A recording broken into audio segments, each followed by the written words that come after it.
papa Chinenye na ndị nkuzi Chinenye apụtago wee kwuo okwu gbasalụ Chinenye Ezekwueme.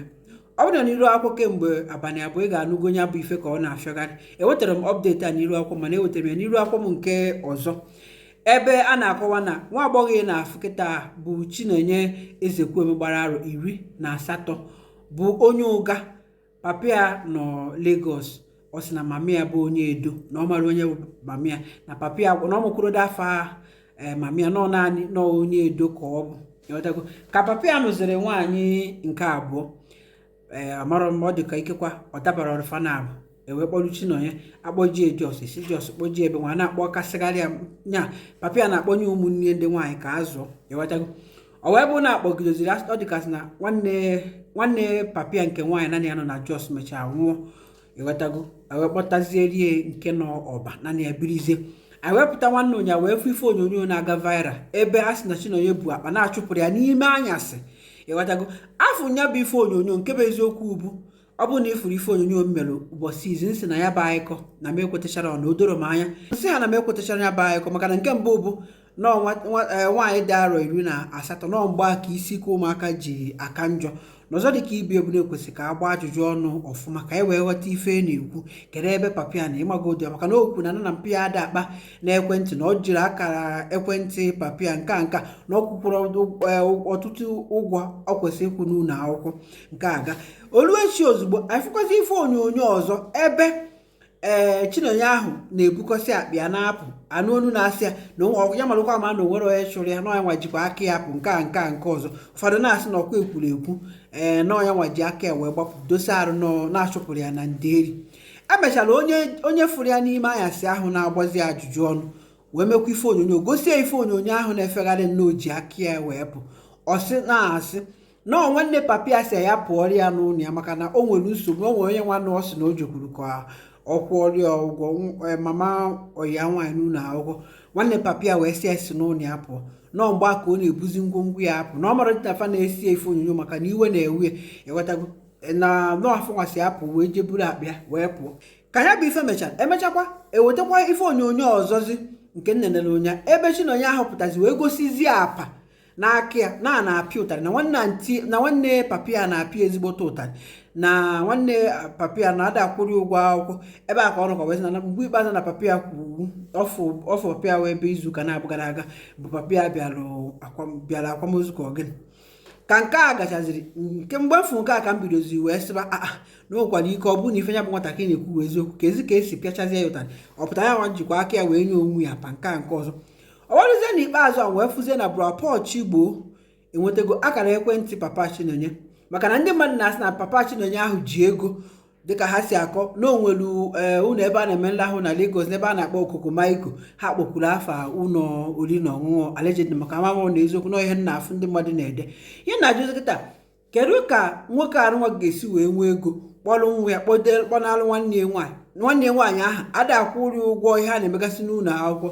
Achọrọ m ịtụfu gị achọrọ m ka ị gee ntị wee nụ ife ọ kọlụ Bro Chigbo na-ese ọ sị na nwa ya nwaanyị na-eme isi ike na nwa ya nwaanyị n'ọna na ndị content creators a na-alụ ka e wee teta afịa n'oji igechazie ya ịnụkwazie ọzọzi ebe ya bụ onye content creator a gakwuziri na nke ndị ụlọ akwụkwọ Chinenye jezuzie onye nwe ụlọ akwụkwọ ahụ na onye na-akụzi Chinenye akwụkwọ ife gbasara Chinenye mana nna ajụ ka ịkpata na unu ji ebujeje jụọ anti Chinenye maka na atọpụtọsi wepụ ahụ ọ na ntị ebe onye na-eso okwu ekwesịrị ka a jụọ ya ajụ mmadụ nọ na-asị kpodo onye bụ Chinenye asị mana nke ikpeazụ a ngwa gị na mgbe ebe eziokwu si apụta ịma na mba onye asị gee ntị ka ị n'ife papa ya kọ na ife ndị nso na akwụkwọ ya kọ weze m ebumnobi gị n'ebe na-edepụta ebumnobi gezie na ife de fada kwuru aha m brother Paul Chigbo kun zisa ihe onyonyo a ka emesịa m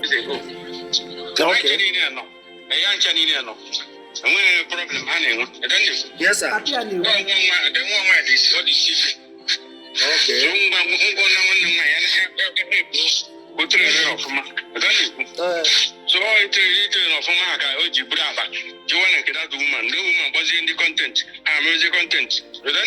Okay. So okay, you want password in the video to pay. The woman travel. Because I went to my sister and one that none Jenna Kid woman. Mr. report on a police station, police station. Okay. They were born actually. I'm not the woman, but Okay. that report guy the woman when she when you was in a police penalty as normal. Okay. So we police station now. As of now, I have police station Tuesday. The woman is marriage. Just share me my leader. All have one move out. Okay. How I coordinate the union. Okay. I chop ya chop abi. Why you to play a wage lumber. Okay. Yes. One and a fasted. You know why Then we need it. All that woman call. You know why you need it.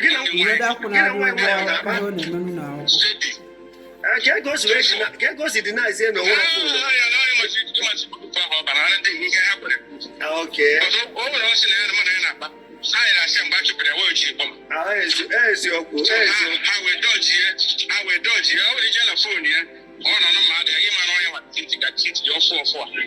And don't deny you no one phone again. You got to report even my owner from your account to now. Or for them pay no from last year I gave my sister. My sister first you go your phone. Okay. Only phone. I don't see Android, but I'm Go to police and I may invite. Okay. I claim it to be never. So we may see have video saying in the night. And then I'm video saying they want in the night. We do fat. I don't have weapon with every 5 bags or 6. But you cannot Moscow. So we have film. Actually, first stage the stage. Why actually the report my sister report on the police not to reach go make attack social media. That's I just my sister now do now instead of now you defend the accuser. Now I would say not defense. Yes. Even me this year. Okay, me this year report now. We claim Omaka Abankete. Your sister Chinenye Ezekwueme 1 year, but also over practical can 1 year about cooperation. My sister to school.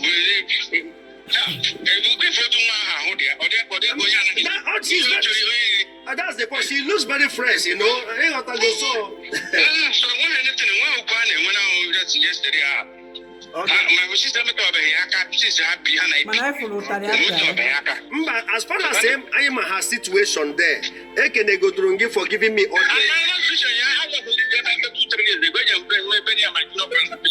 Okay. Yes.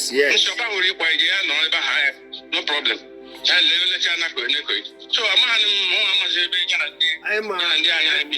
and to one is a handle if I broke and work as a handle. If a man noble, to say, Mr. Lex, and make a negative in the Biko, or if I go to a responsible father, in as much as no, big even my yogi Biko talk to your sister, Biko, Nietina Kosi Weniaka.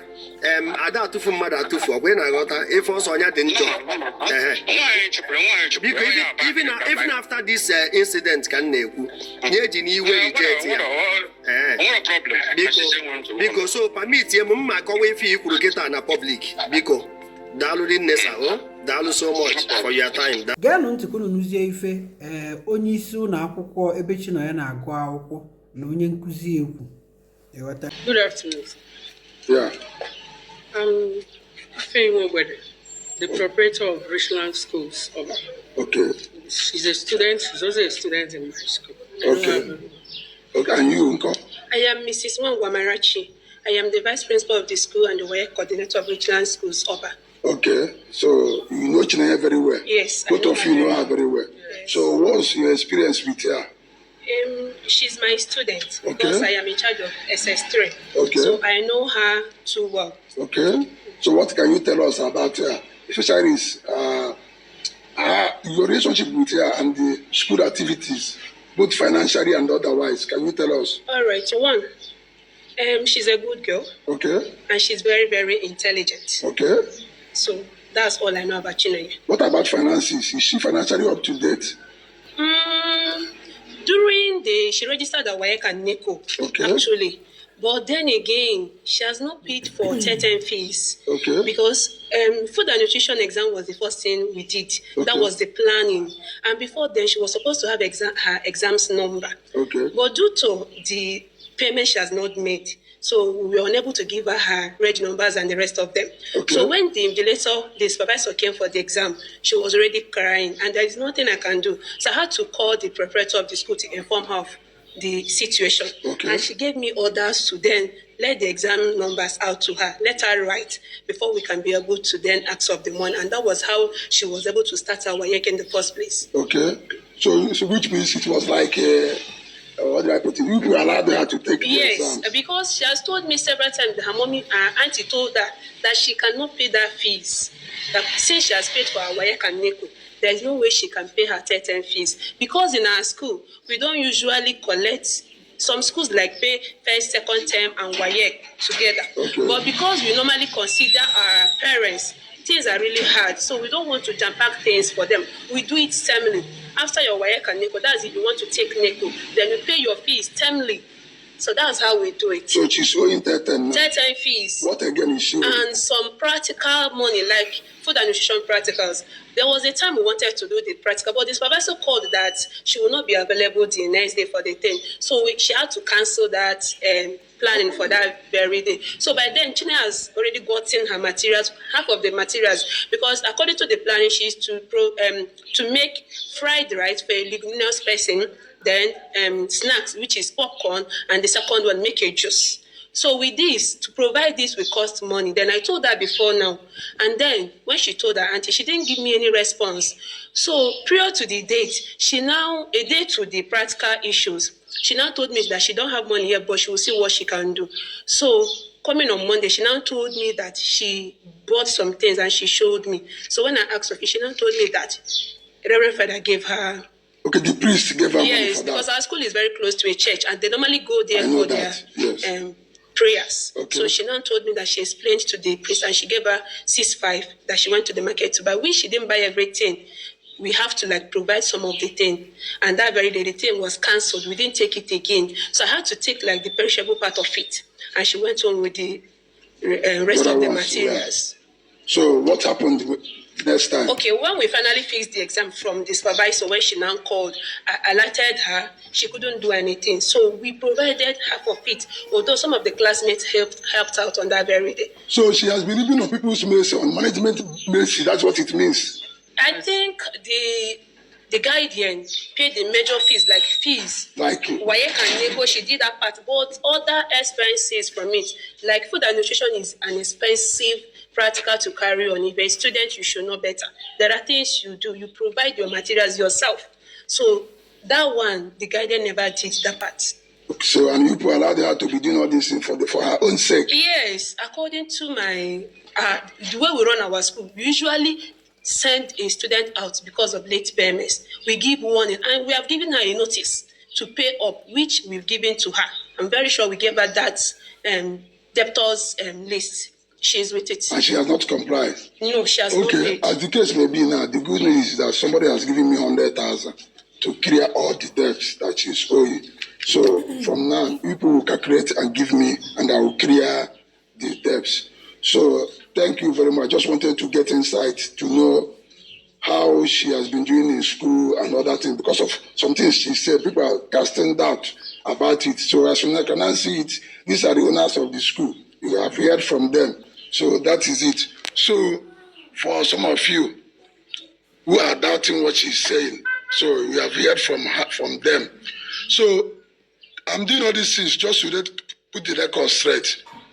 In case you have your child with your sister or your brother, from time to time, try to check on them. All is not well with Chinenye, whether you accept it or not. All is not well. Una nugife rapport chigbo nana ndị isi ụlọ akwụkwọ ebe Chinenye na-aga akwụkwọ ihe na-ajụ kịta bụ ka ịkpata na agbọbụrụ ya bụ anti ya nwanne papa ya ha ajụjụ ọnụ ọzọ dị ka ibi ya bụ ife anụnwa papa ya akọ na nke ndị akọ keru nke ikwetere na ọka nwere ife na-edochara ya amara nka mmadụ ga-esi wee mụta nwa asị na ya bụ nwoke eji ego ịkpọrọ nwa gị kpọ n'alụ nwanne gị nwa ka ewegodi na nwunye gị na nwa gị nwaanyị na ọ dadaba alụfa na abụ ọnụ mmiri okwu na-egosi na nwanne ya nwaanyị na-afụ maka ụgwọ akwụkwọ ya na o gotere ya ekwentị ihe ọ pụtara gị nwa bụ papịa na igote nwere ọrịa ekwentị agọtọrọ m ya bụ ife nke ikpeazụ amarọzi m ebe m kwụ akwụ ebe m ekwete biko gwa m ebumnobi gị n'ife a gbasa ozi aka ndị ọzọ naanị.